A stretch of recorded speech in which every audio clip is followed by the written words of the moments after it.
Please join me. This is what should be done by one who is skilled in goodness and who knows the path of peace.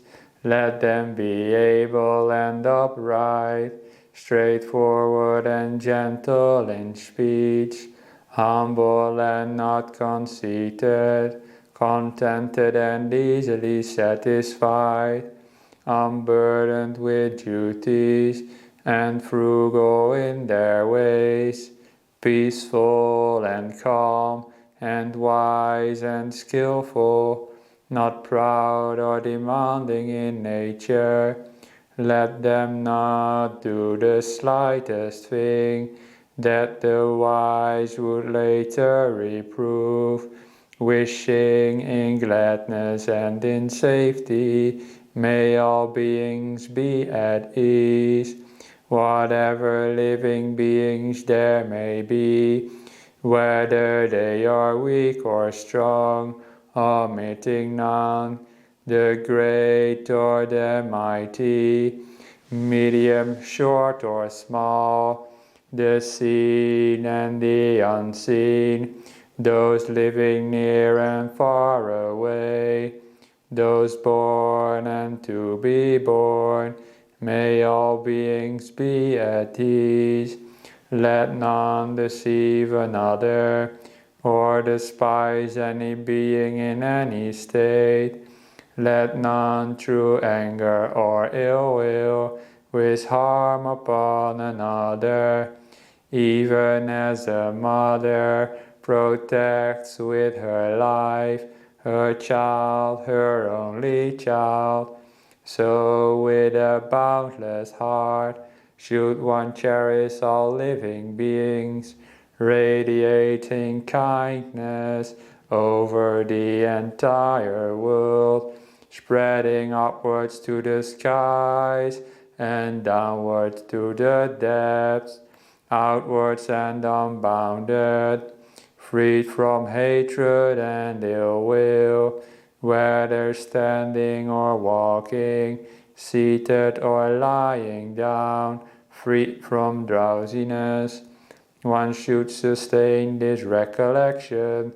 This is said to be the sublime abiding, by not holding to fixed views, the pure-hearted one, having clarity of vision, being freed from all sense desires, is not born again into this world. Sadhu, sadhu, sadhu. Wonderful, Venerable, and over to you. Thank you very much. Okay, so now it is my job to talk a little bit about meditation, and then it is your job to do some meditation, or shall I say, to just be there. Because in meditation we often talk about doing meditation, and we have all these teachings and tricks and trying to achieve something. That is often the idea that we have. We hear about these states of meditation, these insights. We may even hear about Nibbana and all these whatever Bodhisattvahood and Arahantship and all these things we hear about, and we want to get it. We want to do it. Today, meditation, we're gonna get it. If we just sit here and everything is suffering, what's the use of meditation? You might think. Yeah?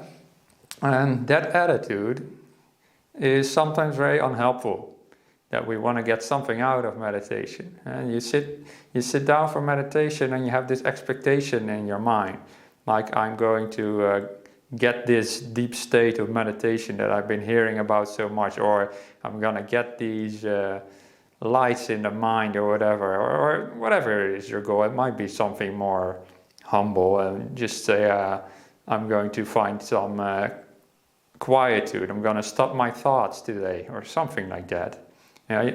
We meditate with a goal always, often.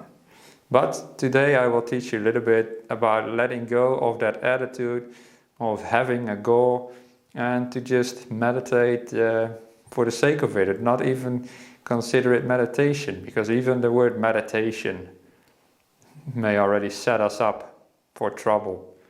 Because the word meditation in itself, now it's even used in corporate businesses, like you have meditation teachers who make a lot of money and they teach people how to be calm so that their bosses can get more out of them, out of their employees when they're more calm and more mindful.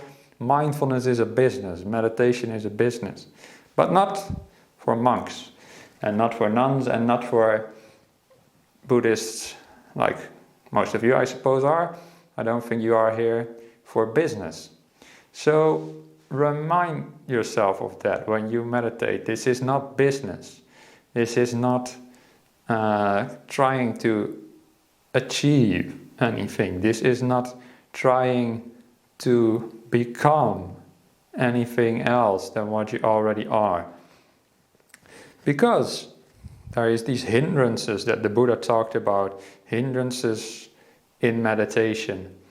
And one of the main hindrances is just the longing for something else. And there is a traditional list of 5 hindrances. Most of you will probably know them. I will not teach them all now, but that is just one way to classify like obstacles in meditation. And the first of those is usually sensual desire, but in some places it's also just called more generally longing, is a way you could translate it. It's abhijja is the word there, Pali word. And it just means any kind of desire, in my way of looking at the word, to be somewhere where you are not. And in meditation we don't need that kind of desire. We just sit here and we don't even need to be happy. We just sit here and don't have any desire. That is the whole goal of the Buddhist path, is to let go of all sorts of desire for anything whatsoever. Yeah, I talked a little bit about meditation as a business. Okay, most of you won't have probably much desire to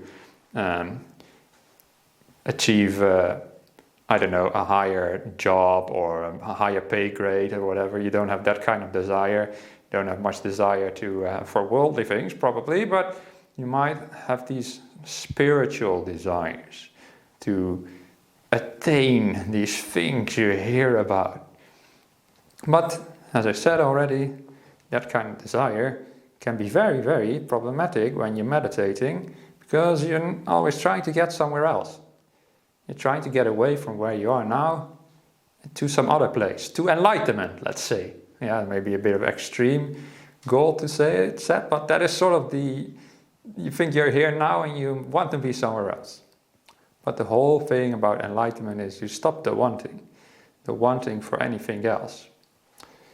Because, and maybe this is a way to approach this topic today, is all sorts of experiences you have in your meditation, whatever you're aware of, it's all, the Buddha said, it's all impermanent. It's all not gonna last. So you might have a very peaceful meditation and you achieve these things that you've heard the monks and nuns talk about. And you know what you'll find out? You can't keep them with you. They're just there for a little bit and then they pass away again. And they're not very reliable in that sense. It's all impermanent. Whatever you will experience tonight in our group meditation, and I'll guide in a moment, is gonna be temporary. It's gonna be there for a while and then it's gonna disappear again. This is true for so-called bad things, or I wouldn't even call them bad, but let's say painful things, undesirable things, but it's also true for pleasant things and what you might call desirable things. All experiences come and go. So what is our use of desiring them if they just come and go? That is the whole point. This goes very deep to the first noble truth of the Buddha, that there's no use to desire things which are impermanent, because you can't keep them anyway. So a peaceful mind is impermanent as well. And I know there's some Buddhists who say there's like a permanent kind of peaceful mind that lasts forever and ever after an enlightened person passes away, but I will say no, they haven't really seen impermanence yet, because the Buddha said the mind is also impermanent. And when you see that, you actually don't have to be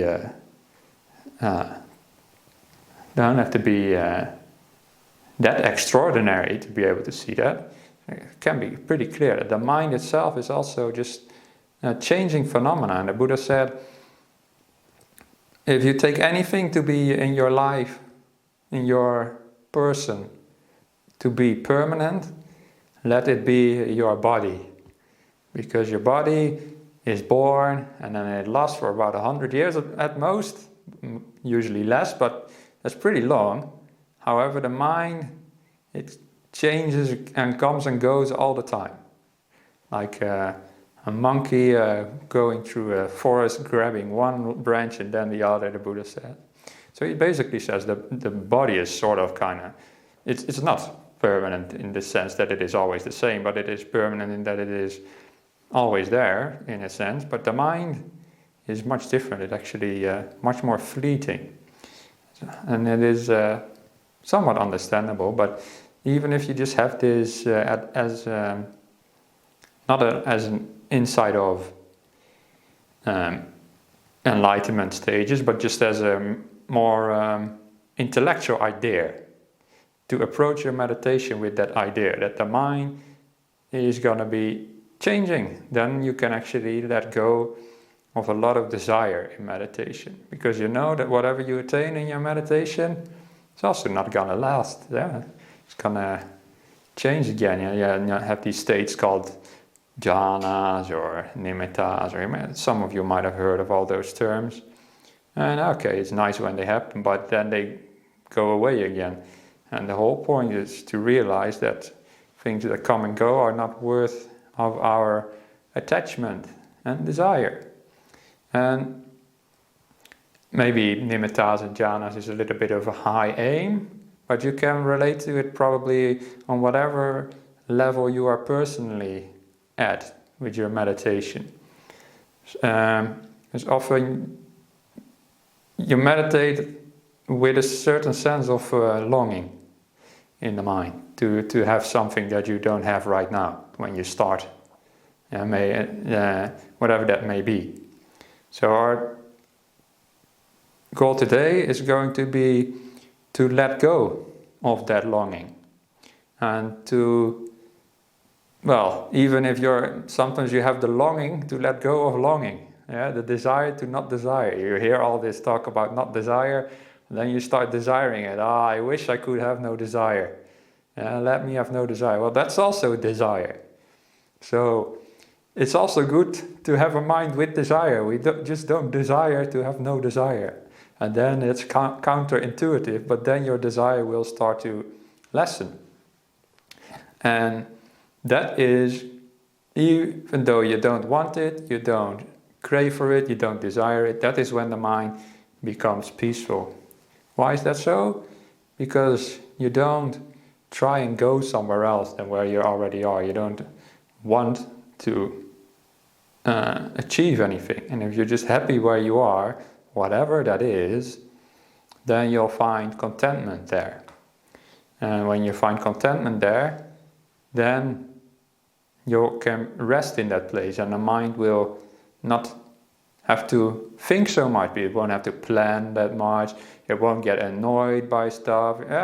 Let's say today your meditation turns out to be very sleepy, let's say, as an example. No need to be annoyed by that. We don't have desire to not be sleepy. Sleepiness is impermanent. Being awake is impermanent. It's all good. We can just sit here and be with whatever is. Yeah? And in that way, the mind becomes peaceful, because you're not adding all that fuel of craving and ill will, and because the two often go together. And with that kind of attitude, your meditation becomes very first of all, easy, but also very pleasant. It's something you can always do. And often, as a final note, often we talk about meditation as an object and the attitude towards that object, or things like that. This is terminology that meditation teachers often use, and it's helpful, but in a way, another way to look at it is that the attitude you have towards meditation, that is itself all that meditation is. Meditation is just an attitude that we have. And it doesn't matter what comes into the content of the mind, as long as our attitude is proper. And that attitude we will develop today is one of not desiring anything, because we know that things are unreliable and impermanent. And if that is something you would like to try out in meditation, then I can do a guided meditation in a moment. I will ring the bell to start in a moment. If you think you want to do something else, I've got a bell here, by the way, so hopefully the microphone picks that up in a moment. If you think that that kind of reflection on impermanence today is not suitable, or is too challenging, or then you can do your own thing. You don't have to listen to me. You can do whatever you want. I don't care. Or do whatever you don't want. Yeah, there's no wanting. Whatever helps you to not want. But I will do a guided meditation on impermanence and not desiring, because those two principles go hand in hand. I will do that for about 40 minutes, and then afterwards there is usually an opportunity to ask some questions as well about this or anything else. Okay? Is everybody okay with that? It sounds wonderful, Venerable. All right. Well, let's do that then. I'll first ring the gong to signal the end of the little talk and the start of the meditation, and then I'll guide you through it.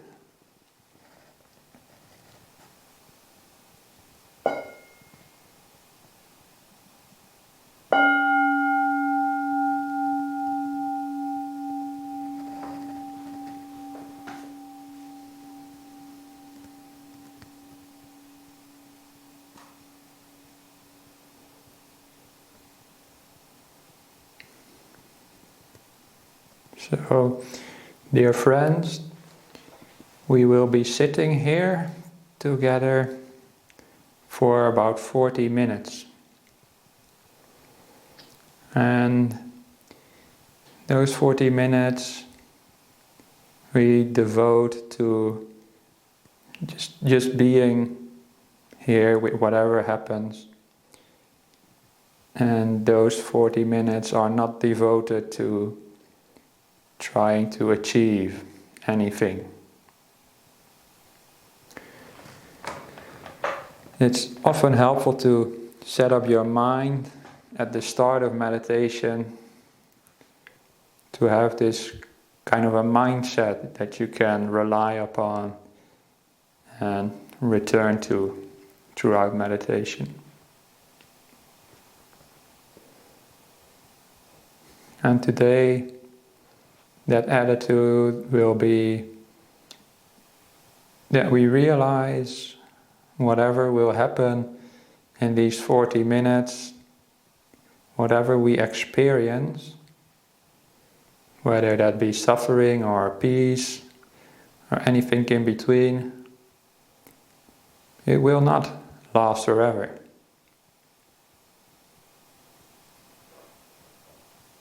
So, there's no need to force anything out of the mind or into the mind. By which I mean, there's no need to try and get rid of anything. Also no need to try and create anything. Because whatever we so desperately try to get rid of it will disappear by itself at some point anyway, usually much more quickly if we don't interfere. And also just as important, whatever we try to create is not gonna last anyway. So why should we put forth so much effort to that?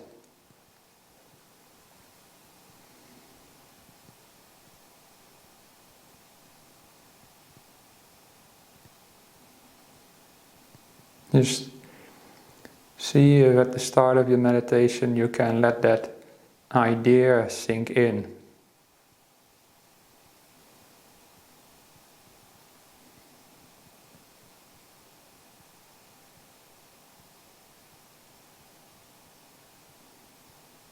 That whatever this session will bring is unreliable.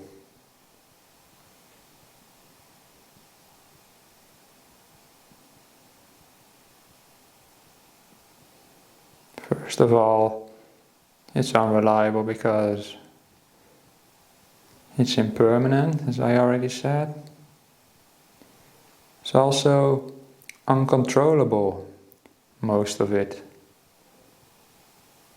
The mind usually has its own plans, regardless of what your plans are.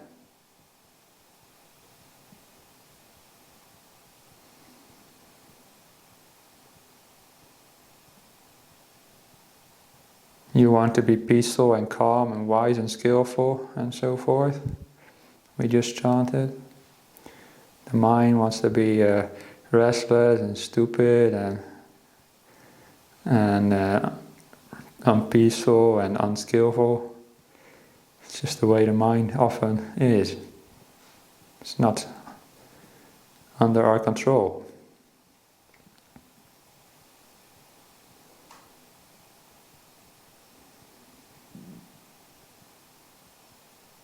That may sound very demoralizing,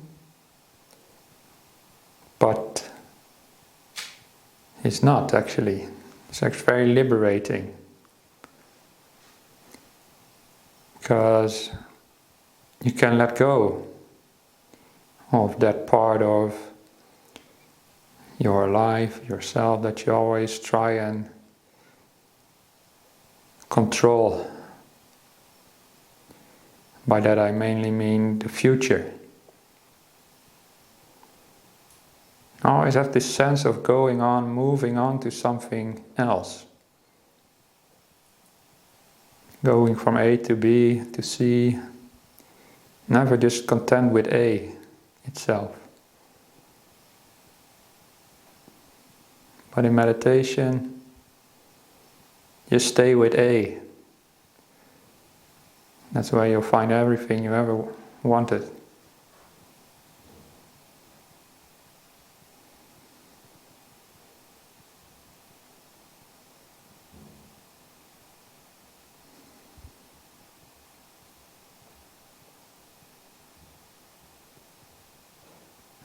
By just using your wisdom in this way, it's a little bit of a reflective approach, at least to the start of meditation, just to set the scene, as it were. By using your wisdom in this way, you can take away some of that energy in the mind that's always trying to move on to something else, to do something, to create a future.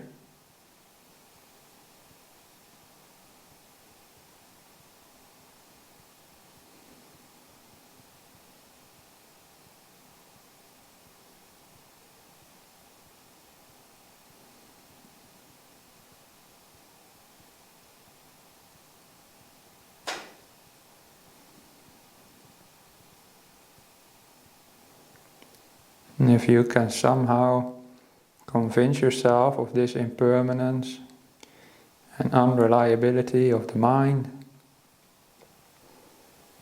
actually find a lot of peace there strangely you'll find that peace, that is the thing you can rely upon.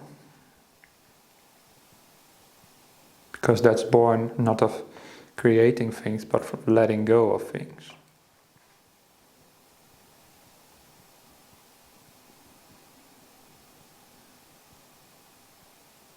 So,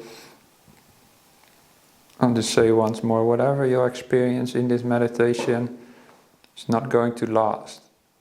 So there's no need to crave for it, for anything.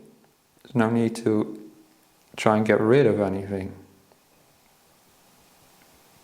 In this way, this attitude, your meditation, there is no future inside of meditation.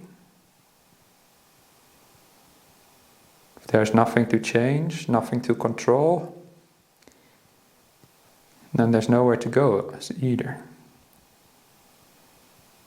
That is how you end up with the present moment.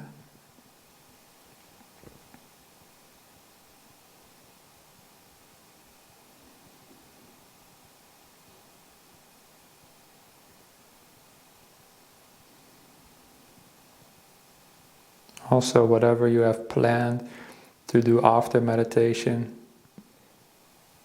is also impermanent and unsure, so no need to think about that either. You can let go of all that burden of planning and expecting and desiring and longing.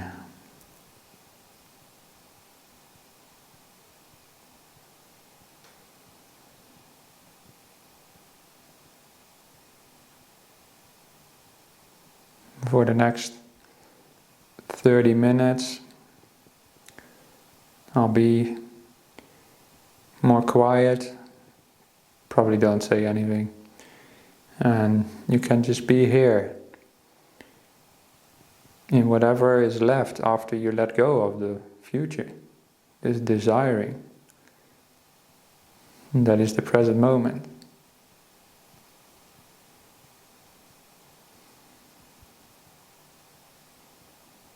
And the present moment is just what it is. We don't have to find it particularly beautiful. We don't have to find enlightenment right away. We're just here with this moment as it is, because we know that's all that is for sure. And there we can find some stability. So I'll leave you with those thoughts, and after about 30 minutes I will guide you out of the meditation.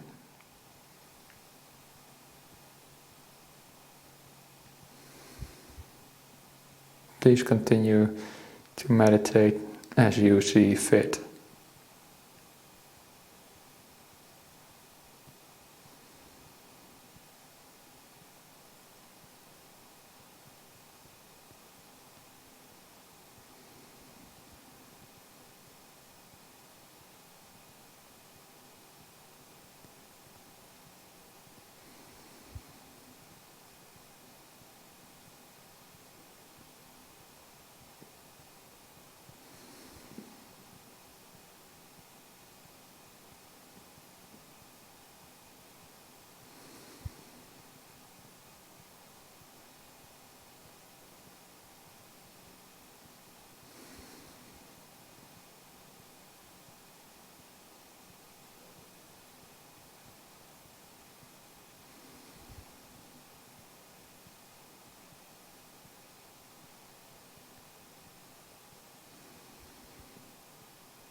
Dear friends, we still have a few more minutes to meditate, but forget about the future.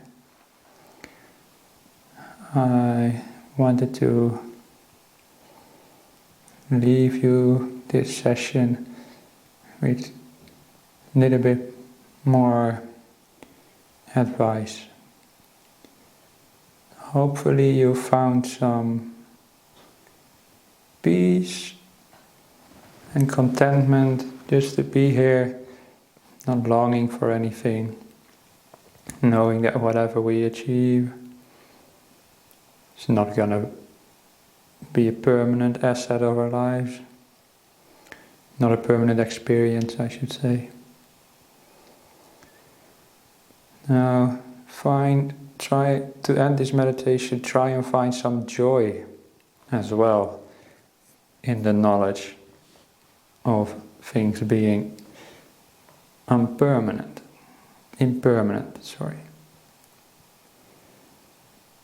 It is because things change that life is possible. If things would be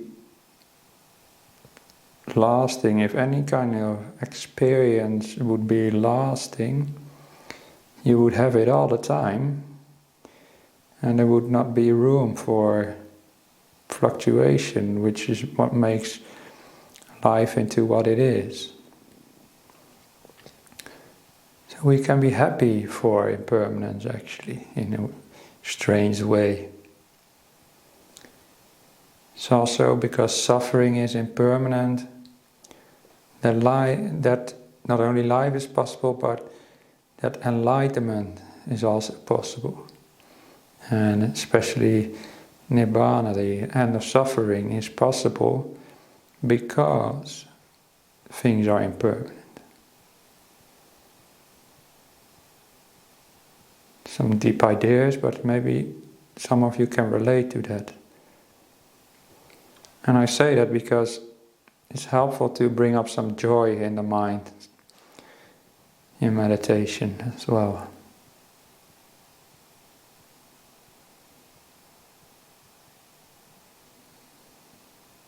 Especially in the end of meditation, to bring up some joy, maybe not through impermanence, but by thanking ourselves for being here and just for sitting here, for putting forth the so-called effort to meditate.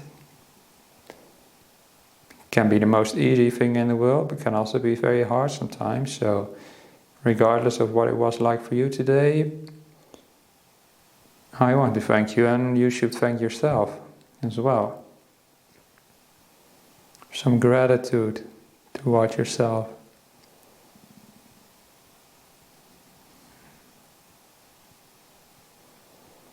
In that way, you always end meditation on a positive note. Whatever it brought to you, you were there to experience it, and that's all that really matters.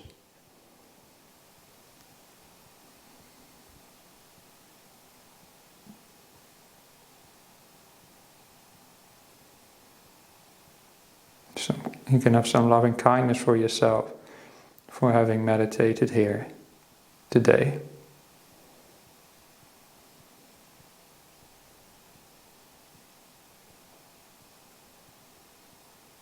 I will now invite the bell 3 times. At the end of the 3rd ring is the time to come out of your meditation.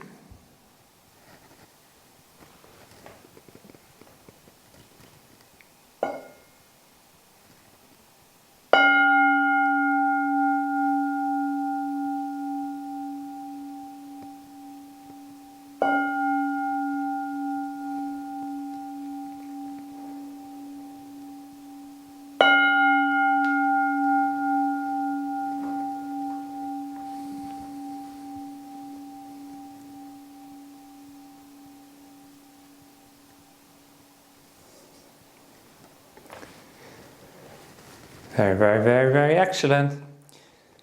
Nice. So before we move on to questions, if we do, I just want to drive home some of the points I've been speaking about. Usually after meditation, your mind's a bit more, hopefully a bit more clear, a bit more receptive, so I can brainwash you, as Ajahn Brahm calls it, a little bit better after meditation. If you don't want to be brainwashed, you can mute me or leave the call or whatever. But brainwashing is just a silly term. It's basically teaching you these ideas a bit more clearly. So just to repeat the ideas, I just take my own meditation as an example. How did my meditation go today? You can get some insights into the mind of a monastic. What is their meditation like? Well, maybe not so much different from some of you. I see some of you yawning, and I also found that I was tired. It's getting a little bit late here, but anyway, it's a bit hot in this room as well. A bit stuffy, the windows are not open. I just felt a bit tired. So what happened? I sort of started nodding a little bit. Never fell asleep, but just feeling a bit tired. I also had a little headache as well. So what did I do? My body was a bit tense as well, a little bit at the start. What did I do? Did I apply those techniques of relaxing the body and so forth, that are very good techniques, which I have also taught, which you are often taught as well? No, I stayed in the spirit of how I approach meditation today. And just knowing that this tiredness and this aching body is just a temporary experience. It will not last, so I don't need to fight it, I don't need to get rid of it, I just kind of let it be. And with that attitude, it loses so much of its problems, because usually a problem only really becomes a problem if we think there is going to be no end to it, or it's going to last for a long time, or we can't do anything about it. But if we're just with it, then it's just only one moment of problem, and one moment of problem is not a problem at all. One moment you can always deal with. It's always when you start in your mind to stack up moments together and make it into something long. When you imagine the future, I'm going to be tired this whole meditation session, this whole night. If you think like that, then you're going to be suffering. But if you just, okay, at this moment I'm tired, who knows what's going to happen next? I don't care. I just sit here and I don't have an opinion about this tiredness. I'm equanimous about it, is how you might technically say it in Buddhism. I don't want it to go away. I don't want it to stay. It's just there, and I'm fine with it. And like that, it loses so much of its strength, and the body becomes relaxed already by that attitude. So I found a lot of peace, actually, just by being there. I lost track of time. I even forgot that I was teaching meditation at some point. I was thinking, is this Armadale group still there? I've forgotten all about it. Did I go over time? But no, I didn't. But I found a lot of peace, and very, very still mind. My thoughts all stopped, because I did not create a future. If I would have created this, how should I put that,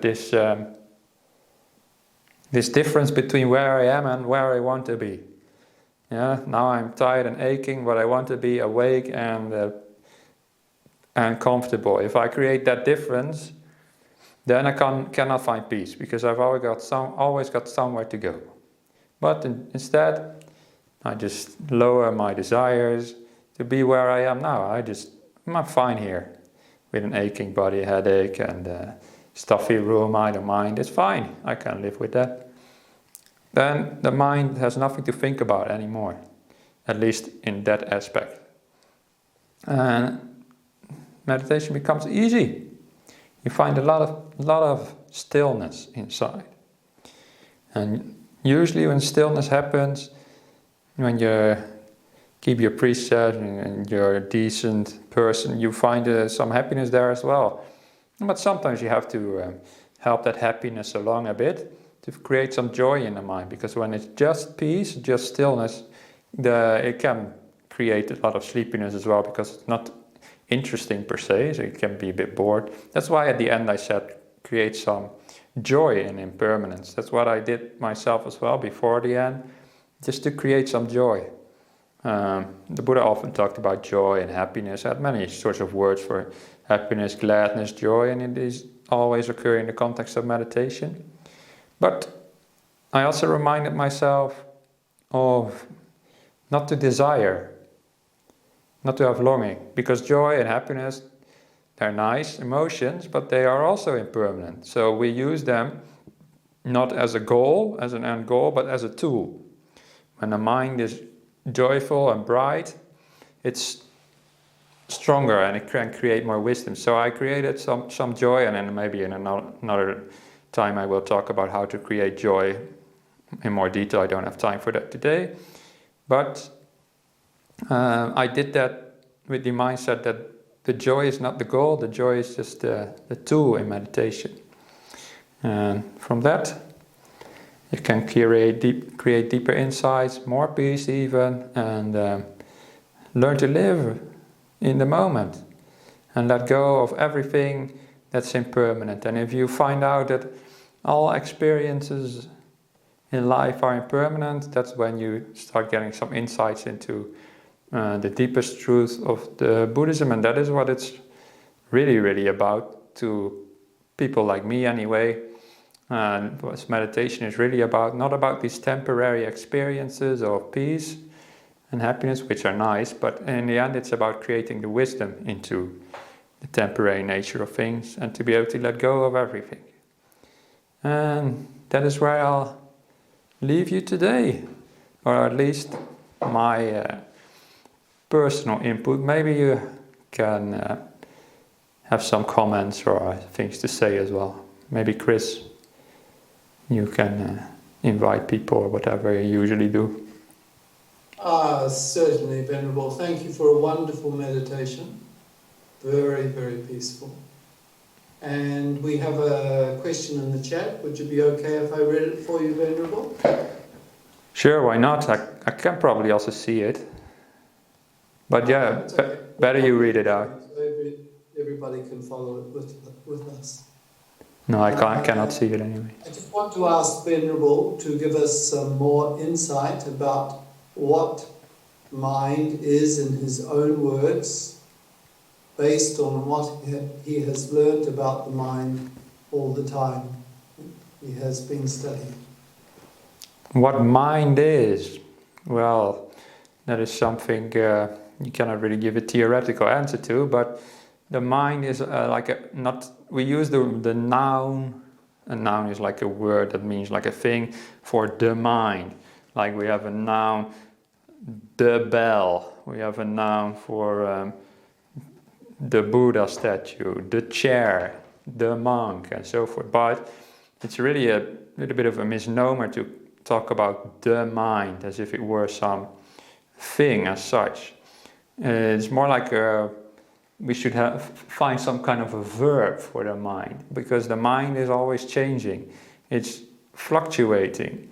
It is like we say the wind, outside the wind is blowing, but the wind is not really a thing or something that you can get a hold of. Sometimes it's blowing, sometimes it's not there. It's a name for movement, really. That's what wind is. And the mind is really movement, in a sense, rather than a thing. And so the mind is a name for a whole collection of different processes that happen and that are sort of loosely connected, but they are not connected through one solid, let's say, entity that the mind is.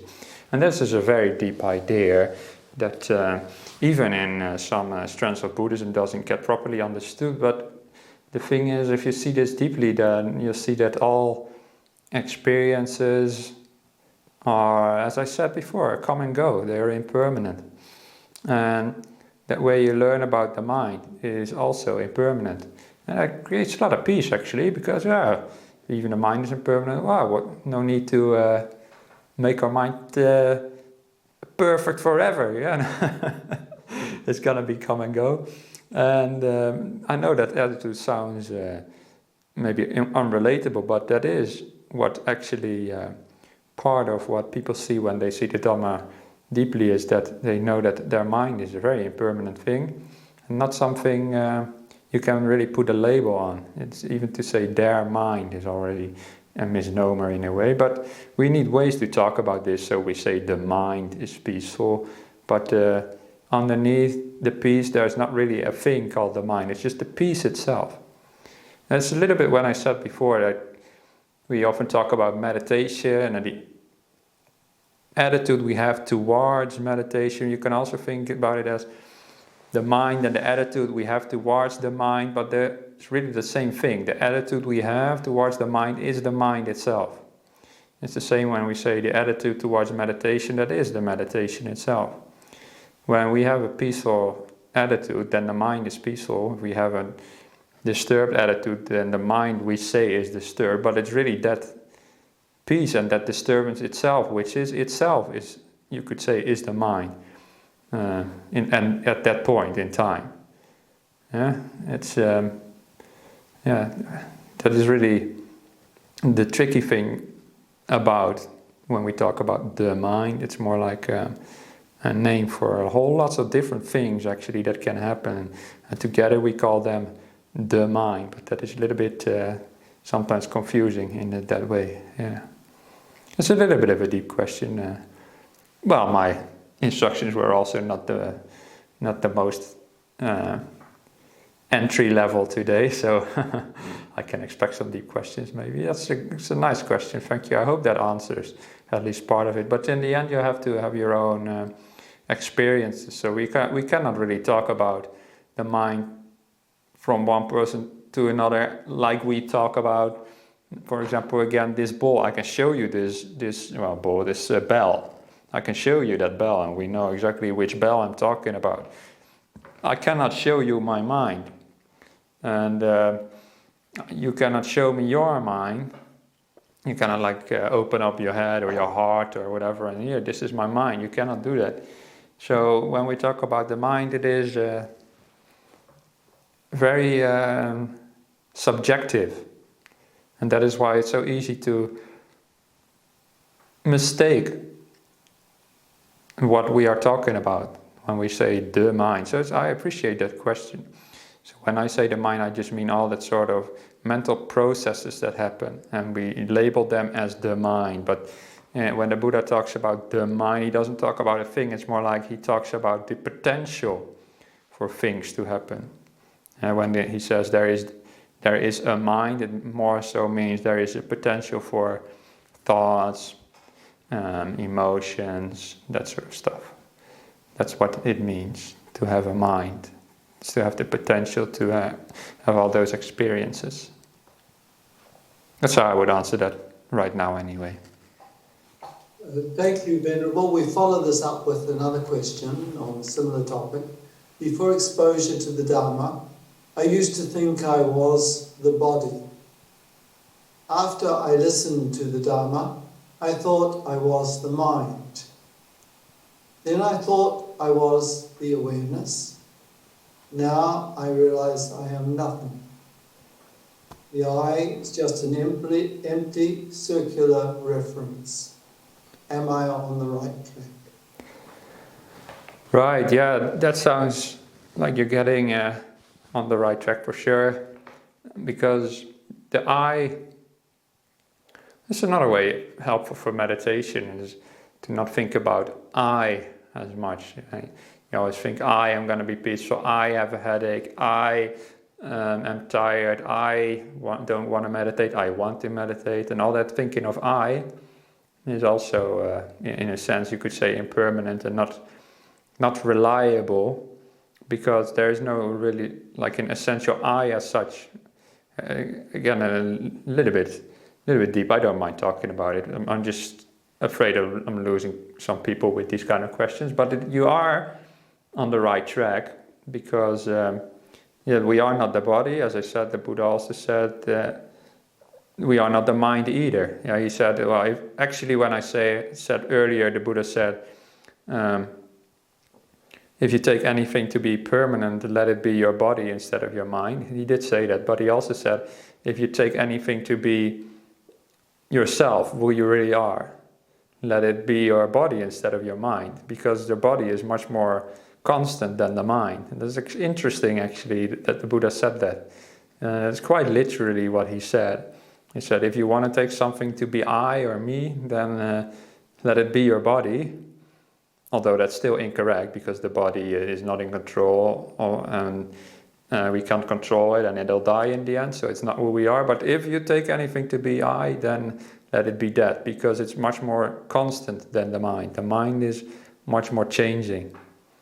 So that is, you are on the right track, but I want to say, because this is more like, I don't know how experienced meditators are listening to this, that with this sort of reflection, take it easy, There's some very deep ideas, and you have to be careful with them, because sometimes reflecting about non-self and not me, not mine, not myself can be disorienting, or you can make, how should I put this?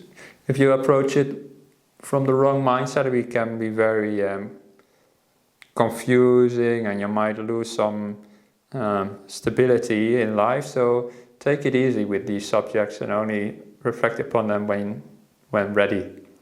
Yeah, because it can be very frightening, these kind of insights that you are not, even to realize that you are not your body. For some people can be very challenging to realize that the mind is also not yours. It's very, very frightening.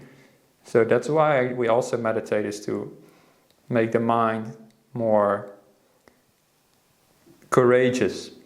When the mind is happy and steady and peaceful and joyful, it is more able to reflect upon these very deep ideas.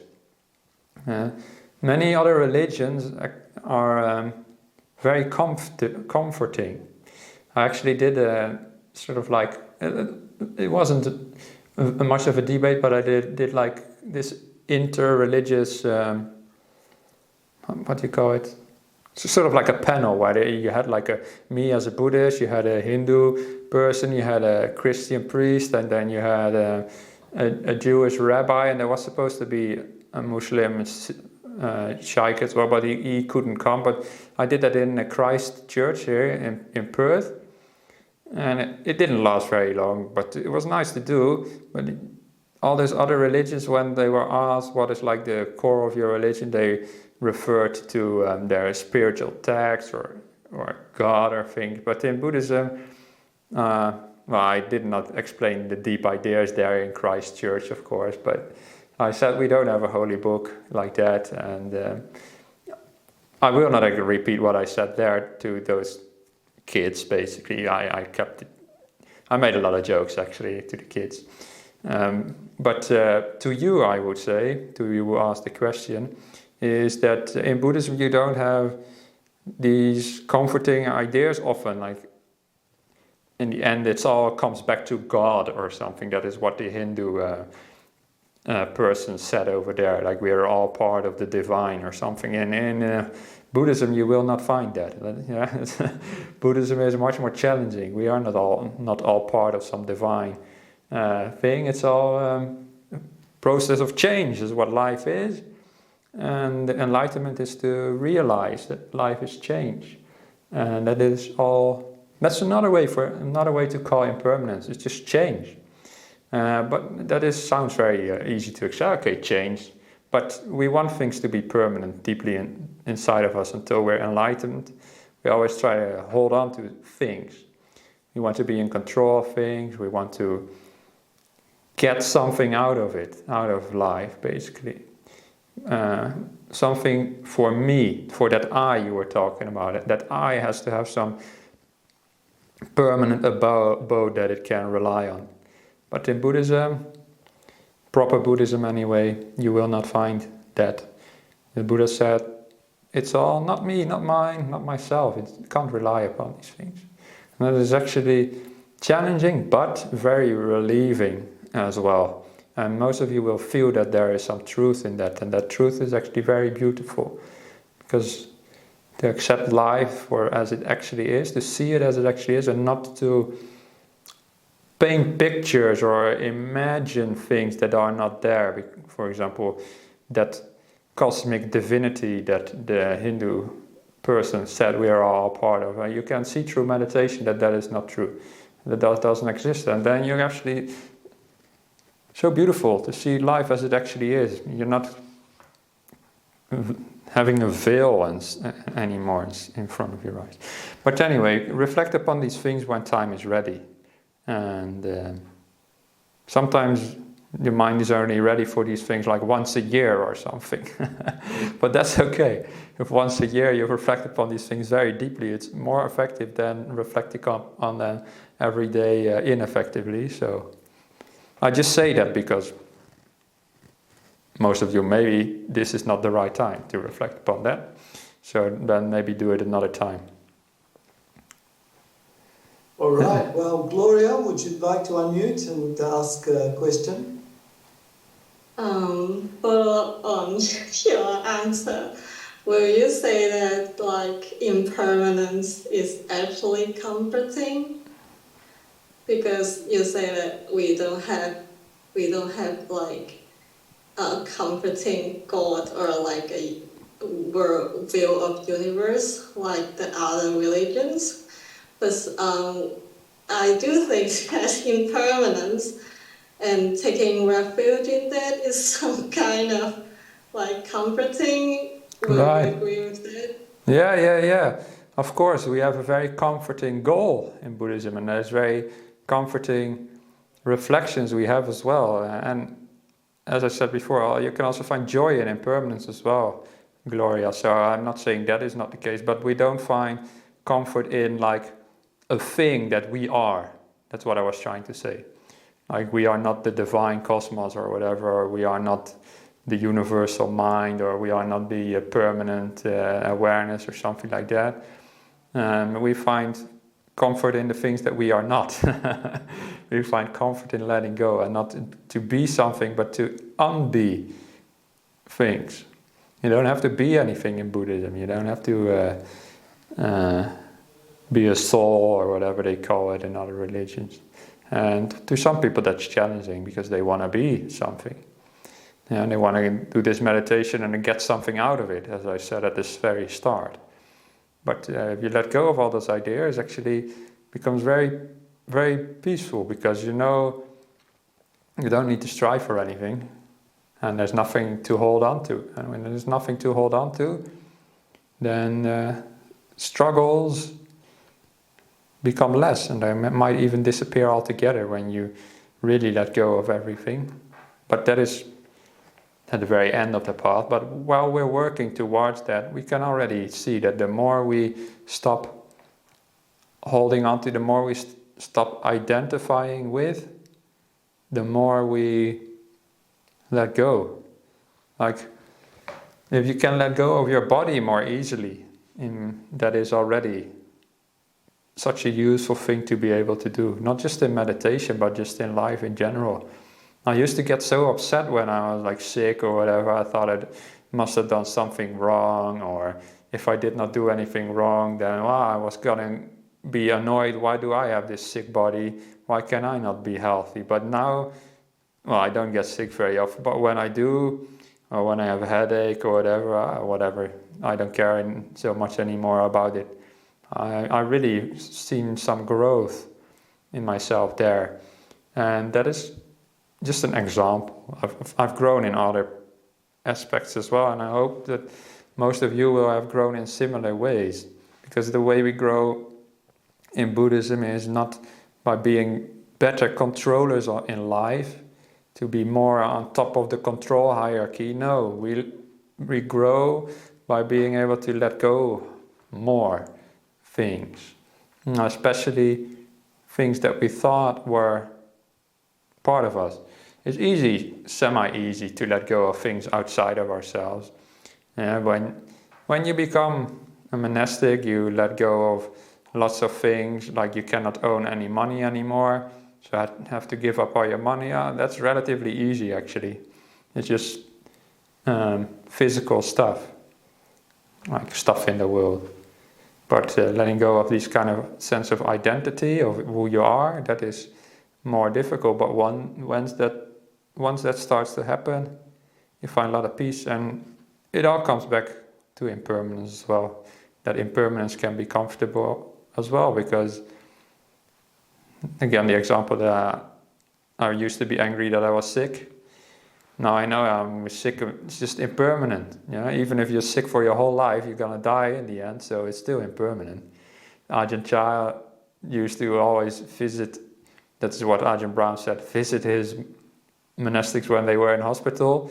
And one time, Ajahn Brahm heard that Ajahn Chah was gonna visit him, and he was all excited. Oh, my teacher is gonna come, especially for me, to teach me something. He's probably gonna say something very wise and talk to me. And Ajahn Chah walked into the hospital, and he only said to Ajahn Brahm, "You're either gonna get better or you die," and then he left. And that's all you had to say. And apparently he did that to all the monks. So no special teaching for Ajahn Brahm, but so that may be a little bit disappointing for Ajahn Brahm, but actually a very good teaching, because it's true. You're sick, you're either gonna get better or you die. Either way, it's impermanent, so it's all good. It doesn't matter. Again, we can live with impermanent things. Yeah. Thank you, Gloria. I hope that sort of answers your question. I sort of go on tangent sometimes when I try and answer a question, but yeah. And thank you, Venerable. Is there anyone who would like to unmute and ask a last question or make a comment on this evening?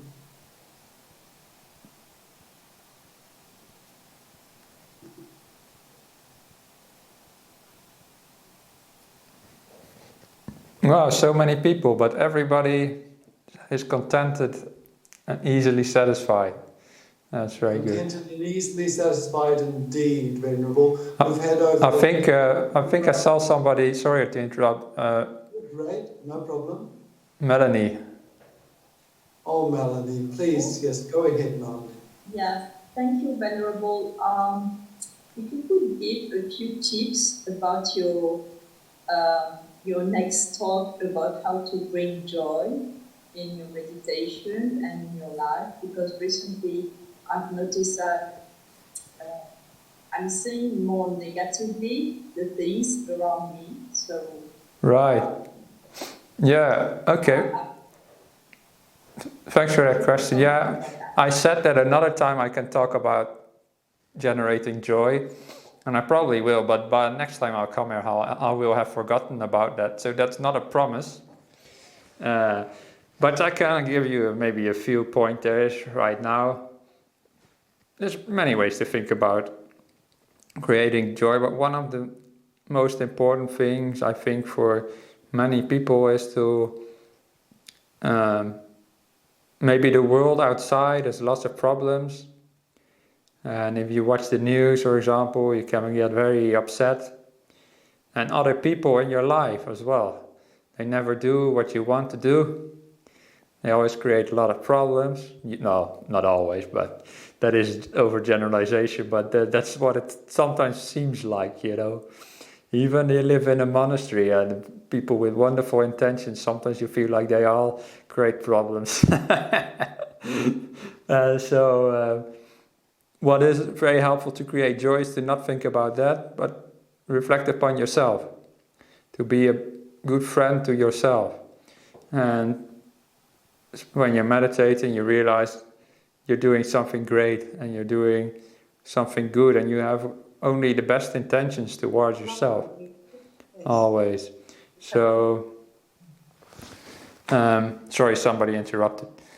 So, you might find sometimes maybe you get upset or angry, but if you investigate that deeply, that anger and upset, there is always a reason for it, because you're always trying to find some happiness, some way, in some sense.